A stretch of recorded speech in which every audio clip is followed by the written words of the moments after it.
be here to see so many friends and see so many people committed to the issues. And since the panel before us solved all the challenges, according to the title of the panel, this should just be a breeze. I agree with John. No challenges, no controversy at all.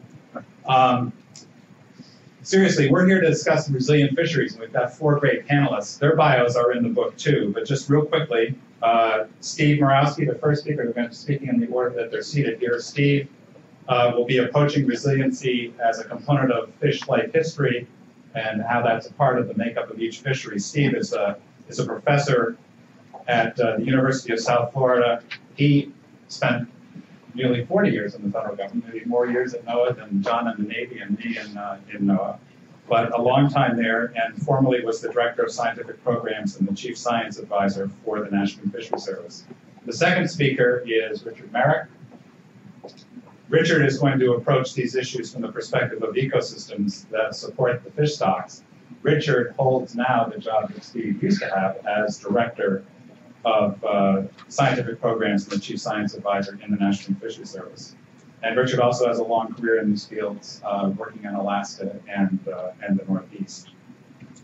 The third speaker is Don D.J. King.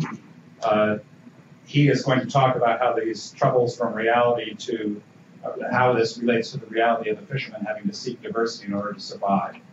Having worked for decades, captain of a vessel and working in the lobster fishery and now oyster farming, he's got a real-life perspective that will broaden our interests here.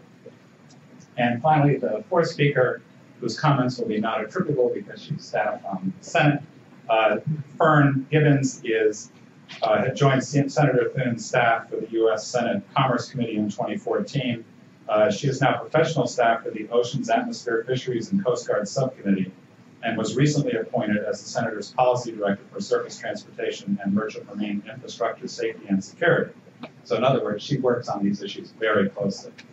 Fern is going to share some of her perspectives related to the MSA reauthorization bill, and including the need to improve the resiliency of fishery, of the whole fishery community, the fishing communities and fisheries as a field. So with that, we'll start with Steve.